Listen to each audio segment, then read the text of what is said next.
viral video reveals that thousands of protesters took to the streets of Iran in opposition to the country's government, which had imposed a communications blackout amid the growing unrest. The demonstrators shouted and marched after a call by the country's exiled crown prince for demonstrations. When the clock struck 8 p.m. on Thursday, January 8th, neighborhoods across Tehran erupted in chanting, witnesses said. The chants included "Death to the Dictator" and "Death to the Islamic Republic."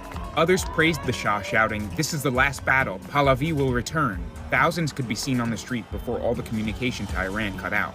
Short online videos shared by activists showed demonstrators setting bonfires as debris littered the streets in the capital Tehran and other areas. State television also showed a burning mosque in Tehran, surrounded by burning cars and other destruction. Iranian state media broke its silence Friday over the protests, alleging terrorist agents of the US and Israel set fires and sparked violence. It is also said there were casualties, without elaborating. Iran's 86-year-old supreme leader, Ayatollah Khamenei, in a brief address aired by state television, signaled authorities would crack down on demonstrators and said protesters are ruining their own streets to make the president of another country happy, referring to US President Donald Trump. The full scope of the demonstrations couldn't be immediately determined due to the communications blackout, though it represented yet another escalation in protests that began over Iran's ailing economy and that has morphed into the most significant challenge to the government in several years. The protests have intensified steadily since beginning December 28th. So far, violence around the demonstrations has killed at least 42 people, while more than 2,270 others have been detained, said the US-based human rights activist news agency. It remains unclear why Iranian officials have yet to crack down harder on the demonstrators. Trump warned last week that if Tehran violently kills peaceful protesters, America will come to their rescue.